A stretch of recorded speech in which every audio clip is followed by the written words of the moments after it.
They put a paper in front of me. "Just a formality, Mom," they said. I trusted them. I signed it, but not before adding a line they never expected. Something in me knew. Don't rush. Read carefully. It had started weeks ago when I slipped in the bathroom. A bruise, a scare, nothing more. But my children saw it as the perfect excuse to get things in order.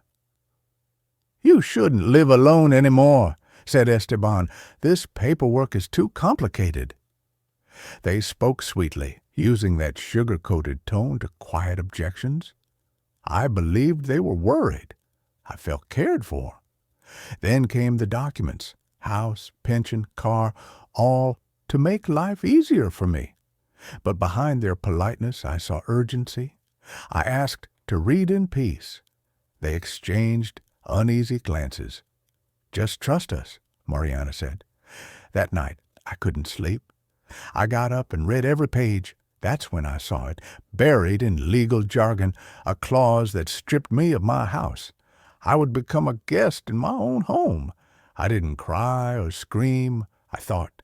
I remembered all the times they ignored me, the calls unanswered, the way they made decisions for me.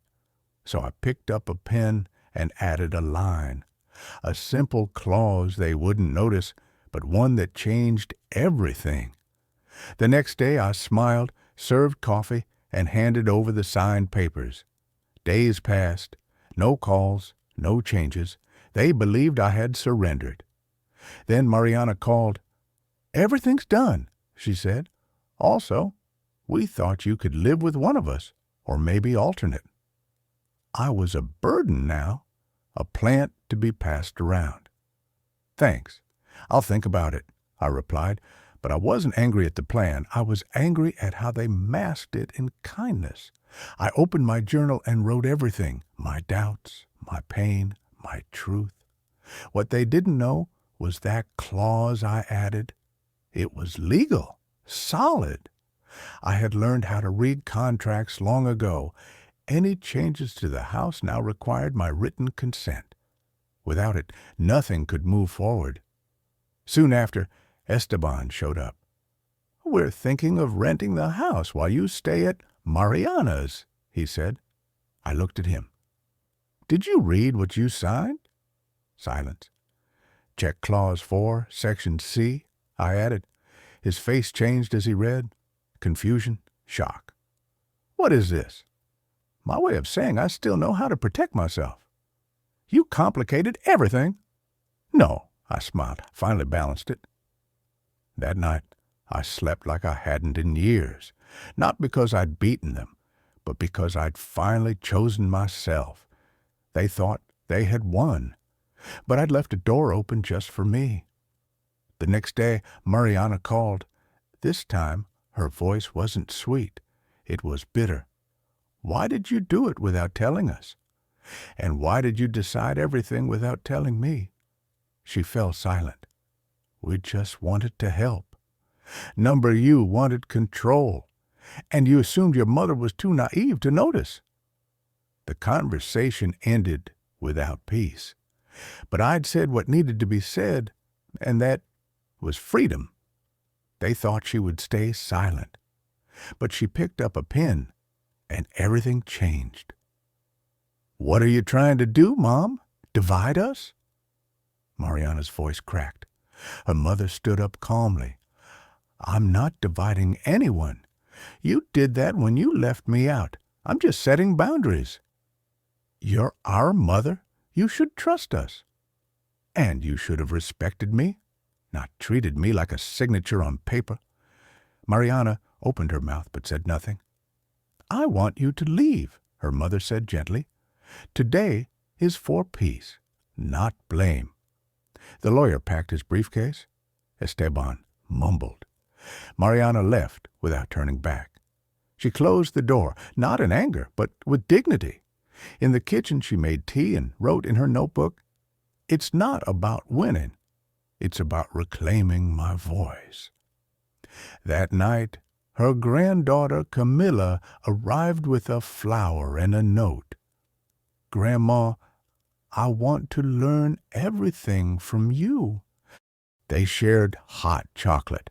Something broken was beginning to heal. The next morning, she took a walk. Outside the bakery, Doña Irene called to her. "They say you betrayed them." "I know," she replied, "but I know the truth. You're not the first woman to go through this, and you won't be the last." Irene invited her to a group, widows, women forgotten by their families. She hesitated, then said, "Yes." That Thursday, she sat among 12 women. When it was her turn, she said, "One day, I signed a paper. But first, I wrote what mattered. That helped me remember who I am." Applause followed. She realized her story could help others find their strength. That night, Camilla gave her a notebook cover that read, "The Woman Who Refused to Be Erased." She cried, from gratitude. Weeks passed, no calls, no visits, but she felt free. One woman at the group told her, "Reclaiming respect starts by no longer begging for love." Then came a legal notice. Esteban and Mariana had tried to rent her house. They ignored the clause she added. She stayed calm, brought her signed copies to the property office. "The clause stands," said the officer. "Do you want to press charges?" She paused, then said, "No. I just want them to know they failed." That night, she called Mariana. "I know what you did. It's not what you think. No excuses. I'm not like you. That was your mistake. You thought I wouldn't notice." Later, she found a letter from her late husband, Julian. "If you're reading this, I'm gone. But you're still here. Don't let them silence you. Don't sign without reading. Don't leave without leaving your mark." She read the letter to the women's group. They cried. One said, "Your proof it's never too late to wake up." Then one rainy afternoon, the doorbell rang. Mariana stood there, no bags, no papers, just tired eyes. She handed over the contract, it with her clause highlighted. "I understand now.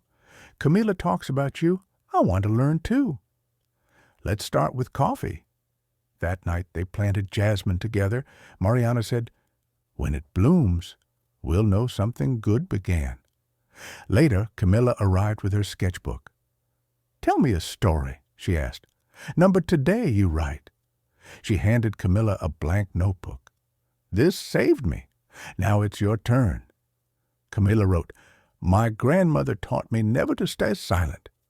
That night, she wrote, "Today I passed her the torch, not of fire, but of voice." The next morning, the jasmine bloomed. Mariana now visits weekly. Esteban never returned. But there's no bitterness. Forgiveness, she learned, is for herself, not for them. Her home is hers, not because of papers, but because of the life she created inside. Camila reads to her every Sunday. One day she said, "When I grow up, I won't let anyone make me feel small." And she smiled, knowing her work was done. She closed her final notebook page. "They tricked me once, but I wrote the ending with memory, courage, and love." She placed it beside Julian's letter. Because this story wasn't just hers. It belongs to every woman who once thought silence was love. This time, she signed, and what she wrote changed everything